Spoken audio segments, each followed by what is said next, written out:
Tapi Mat, otak gua kayaknya rusak deh. Rusak gimana? Lu sakit apa gimana sih? Are you okay, Dul? Gua nggak bisa berhenti mikir. Udah 3 malam otak gua nggak bisa diem, Mat. Tiap malam kayak radio rusak, tahu nggak lo? Mutar terus, bekicau terus. Padahal nggak jelas apa yang dipikirin gitu loh. Lu mikirin apa sih, Dul? Sampai gak bisa tenang gitu? Gua teringat semua kesalahan gua dulu. Semua keputusan goblok yang pernah gua ambil. Semua hal yang gua sesali, Mat. Masa lalu ya? Terus gua juga mikir soal masa depan. Waktu coy. Umur gua gak kerasa udah 28. Teman-teman kita juga udah pada settle. Iya. Dan gua takut Mat, kalau ternyata pada akhirnya gua gak jadi apa-apa. Tapi lu udah makan? Belum. Kenapa? Makan Gi? Gak bisa, Mat. Gua sama sekali gak selera. Gua gak bisa nikmatin apa yang gua makan. Tidur? Ini baru jam 3:30 loh. Jam 3 tadi baru merem gua. Ini kebangun lagi. Jadi insomnia ya? Gua cuma pengen kepala gua tenang lagi, Mat. Itu aja. Gua capek dengan semua ini. Iya. Apa yang harus gua lakuin ya, Mat?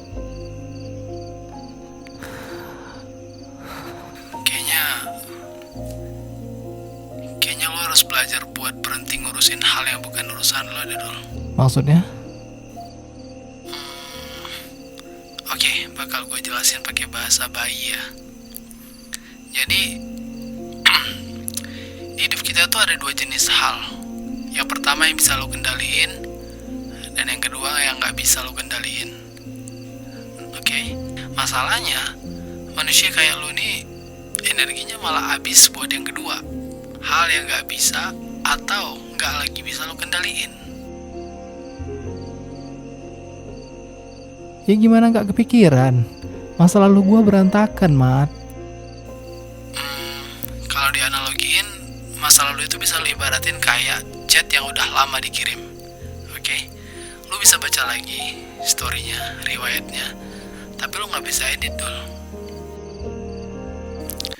Dan masa depan itu bahkan belum kejadian, tapi otak lo udah bikin ribuan skenario menyeramkan tentang itu, yang bikin lo jadi ketakutan mikirin masa lalu plus masa depan. Ya gua takut aja. Well, takut itu sih normal ya, tapi hidup dalam ketakutan, that's your choice. Itu pilihan. Terus gua harus gimana? Gua harus ngapain menurut lo? Gue bakal ngenalin lo satu cara mikir yang dulu sempat nyelamatin kepala gue. Namanya stoik. Stoik? Iya. Gua kayak pernah denger tuh. Stoikisme ya kalau nggak salah. Stoikisme. Itu apaan sih? Kalau gue mah bilangnya cara hidup yang simple, tapi pada waktu yang sama juga kejam. Kejam? Kejam. Lo cuma fokus sama apa yang ada dalam kendali lo. Sisanya, just let it go. Lo lepas. Contohnya? Lo bisa kontrol usaha lo hari ini. Lo mau ngapain, lo bisa nentuin. Lo bisa kontrol sikap lo hari ini. Kerja lo, cara ngomong lo sama orang, cara lo berinteraksi dengan mereka. Tapi hasilnya, nasibnya, dan pendapat orang itu bukan wilayah lo. Itu bukan bukan sesuatu yang bisa lo kendaliin, ya kan? Maksud gue kayak even kalau lo udah melakukan sebuah kebaikan, belum tentu orang akan melakukan kebaikan. Bisa jadi sebaliknya. Coba lo perhatiin, apakah selalu kembali hal yang sama? Pada faktanya enggak kan? Di dunia ini penuh dengan dinamika. Itu yang gue maksud. Tapi kejadian-kejadian itu tetap nyakitin, Mat. Kalau di stoik kita belajar bukan kejadian yang nyakitin. Cara lo menilai kejadian itu yang nyiksa lo. Gua kasih contoh deh biar lo lebih dapet ya maksud gua. Contoh, lo umur 28 belum settle. That's the fact. Itu faktanya dan netral. Yang bikin lo menderita adalah cerita di kepala lo. Gua gagal, gua telat, hidup gua rusak, dan hal-hal jelek lain yang lo labelin ke diri lo sendiri. Padahal itu cuma interpretasi, men. Itu cuma penilaian lo doang. Berarti gua harus pura-pura semuanya baik-baik aja? Bukan. Lo terima kenyataan apa adanya. Oke? Terus lo kerjain apa yang lo bisa kerjain hari ini.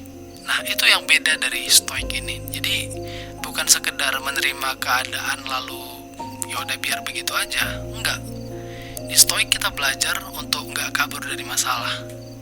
Jadi ya kalau misalnya lo merasa belum settle, lalu apa hal yang bisa lo kerjain? Apa yang bisa lo usahain hari ini untuk bisa merubah hal tersebut jadi lebih settle? Jadi stoik itu bukan kabur dari masalah, Dul. Justru lo berdiri di tengah masalah tanpa panik. Nah, itu dia. Kedengarannya mah gampang. Iya, memang kedengarannya gampang, tapi mayoritas orang gak kuat, cuy. Mereka lebih suka nyalahin masa lalu kayak lu tadi, atau ya terlalu takut sama masa depan daripada hidup hari ini. Kadang gua ngerasa hidup gua terlalu susah, tau, Mat. Ini gua kasih tahu sedikit rahasianya ya. Banyak orang yang gak suka kesulitan. Benar, ini kita sama-sama setuju ya. Tapi kalau kita lihat dari the other perspective, dari sudut pandang lain, ya kan, Dul? Kesulitan itu sebenarnya bukan hukuman, tau. Itu justru latihan. Coba deh. Nah, tapi masalahnya banyak orang pengen jadi kuat, tapi marah tiap kali dapat latihan. Tiap dihadapin dengan kesulitan, gitu loh. Paham gak maksud gue? Gua masih takut. Ya elah, wajar cuy. Tapi gue mau bilang satu hal nih ke lo. Dari yang gue analisis, yang sebenarnya bikin lo capek banget itu adalah karena kepala lo terus hidup di waktu yang salah, Dul. Lo hidup di masa lalu dan masa depan. Itu yang buat lo ketakutan di masa sekarang. Gue cuma mau nanya satu hal nih. Kalau hari ini adalah satu-satunya hari yang benar-benar lo punya, kenapa sebagian besar hidup lo malah dihabisin di masa lalu sama masa depan?